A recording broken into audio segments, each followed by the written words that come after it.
ನಮಸ್ಕಾರ, ನಾನು ನಿಮ್ಮ ಮಿಸ್ಟರ್ ಪ್ರಾಫಿಟ್. ಸೆನ್ಸೆಕ್ಸ್ ನಿನ್ನೆವರೆಗೂ ಸೆನ್ಸೆಕ್ಸ್ ಅಲ್ಲಿ 9 lakh crore ಅಷ್ಟು ಮಾರ್ಕೆಟ್ ಕ್ಯಾಪ್ ವೈಪ್ಡ್ ಔಟ್ ಆಗಿದೆ. ಇದಕ್ಕೆ ಮೇನ್ ರೀಸನ್ ಬಂದ್ಬಿಟ್ಟು ಟ್ಯಾರಿಫ್ ಮತ್ತು ಇನ್ಫ್ಲೇಷನ್ ಫಿಯರ್. ಟ್ಯಾರಿಫ್ 500% ಆಗ್ತೀವಿ ಅಂತ ಜಸ್ಟ್ ಹೇಳ್ತಿದ್ದಾರೆ. ಇನ್ನು ಗೋಲ್ಡ್ ಅಂಡ್ ಸಿಲ್ವರ್ ಮ್ಯೂಟ್ ಆಗಿದೆ ಅಂತ ಹೇಳ್ಬೋದು ಲಾಸ್ಟ್ 2 days ಅಲ್ಲಿ. ಅದೇ 3 days ಬ್ಯಾಕ್ ಒಂದು ರ್ಯಾಲಿ ಕೊಟ್ಟಿತ್ತು, ಯಾವಾಗ ಟ್ಯಾರಿಫ್ ಇನ್ಕ್ರೀಸ್ ಮಾಡ್ತೀವಿ ಅಂತ ಹೇಳಿದಕ್ಕೋಸ್ಕರ.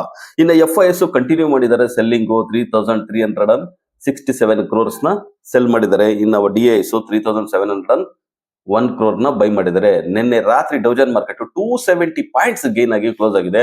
ಇವತ್ತು ಬೆಳಗ್ಗೆ ಏಷ್ಯನ್ ಮಾರ್ಕೆಟ್ ಮಿಕ್ಸ್ಡ್ ರಿಯಾಕ್ಷನ್ ಅಂತ ತೋರಿಸುತ್ತೆ. ಜಪಾನ್ ಮಾರ್ಕೆಟ್ 1% ಅಪ್ ಆಗಿದೆ. ಸೊ ಗಿಫ್ಟ್ ನಿಫ್ಟಿ ಈಗ ಪ್ರೆಸೆಂಟ್ ಗೆ 26,000 ಅಲ್ಲಿ ಟ್ರೇಡ್ ಆಗ್ತಾ ಇದೆ. ಸೊ ನಿಫ್ಟಿ 283 ಪಾಯಿಂಟ್ಸ್ ನಿನ್ನೆ ಲಾಸ್ ಆಗ್ಬಿಟ್ಟು 25,876 ಅಲ್ಲಿ ಕ್ಲೋಸ್ ಆಗಿದೆ. ನಿನ್ನೆ ಆಲ್ಮೋಸ್ಟ್ ಆಲ್ ಎಲ್ಲಾ ಸೆಕ್ಟರ್ ವೀಕ್ ಆಗಿ ಟ್ರೇಡ್ ಆಗ್ತಿದೆ ಅಂತ ಹೇಳ್ಬೋದು.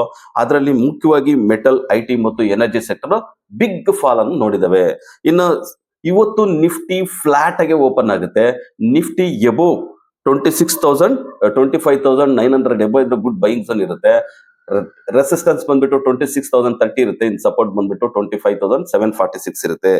ಇನ್ನ ಬ್ಯಾಂಕ್ ನಿಫ್ಟಿ ನೋಡೋದಾದ್ರೆ ನಿನ್ನೆ 304 ಪಾಯಿಂಟ್ಸ್ ಲಾಸ್ ಆಗ್ಬಿಟ್ಟು 59,686 ಅಲ್ಲಿ ಟ್ರೇಡ್ ಆಗ್ತಾ ಇದೆ. ರೆಸಿಸ್ಟೆನ್ಸ್ ಬಂದ್ಬಿಟ್ಟು 60,100 ಆಗಿದೆ. ಸಪೋರ್ಟ್ ಬಂದ್ಬಿಟ್ಟು 59,100 ಆಗಿದೆ. ಇನ್ನು ಸೆನ್ಸೆಕ್ಸ್ ನೋಡೋದಾದ್ರೆ 780 ಪಾಯಿಂಟ್ಸ್ ಲಾಸ್ ಆಗ್ಬಿಟ್ಟು ಇದು ಬಿಗ್ಗೆಸ್ಟ್ ಪಾಯಿಂಟ್ಸ್ ಲಾಸ್ಟ್ 3 months ಅಲ್ಲಿ ಅಂತ ಹೇಳ್ಬೋದು ಲಾಸ್ ಆಗಿರೋದು.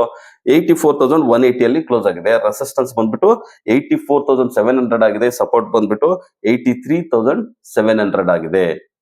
ಸೊ ಮೈನ್ ಮಾರ್ಕೆಟ್ ಫಾಲ್ ಆಗ್ತಾ ಇರೋದು ಯಾವಾಗ ಟ್ಯಾರಿಫ್ ಅನ್ಸರ್ಟನಿಟಿ ಅನ್ನೋದು ಟ್ರಂಪ್ ಒಂದಲ್ಲ ಒಂದು ಬಾಂಬ್ ಹೈಯರ್ ಆಗ್ತಾ ಇರೋದ್ರಿಂದ ಇದು ಫಾಲ್ ಹೆಚ್ಚಿಗೆ ಆಗ್ತದೆ.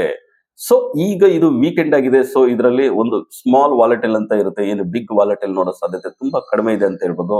ಸೊ ನೀವು ಇದ್ರ ಬಗ್ಗೆ ಕಮೆಂಟ್ ಮಾಡಿ, ನಮ್ಮ ಚಾನಲ್ ನ ಲೈಕ್ ಮಾಡಿ, ಸಬ್ಸ್ಕ್ರೈಬ್ ಮಾಡಿ, ಶೇರ್ ಮಾಡಿ.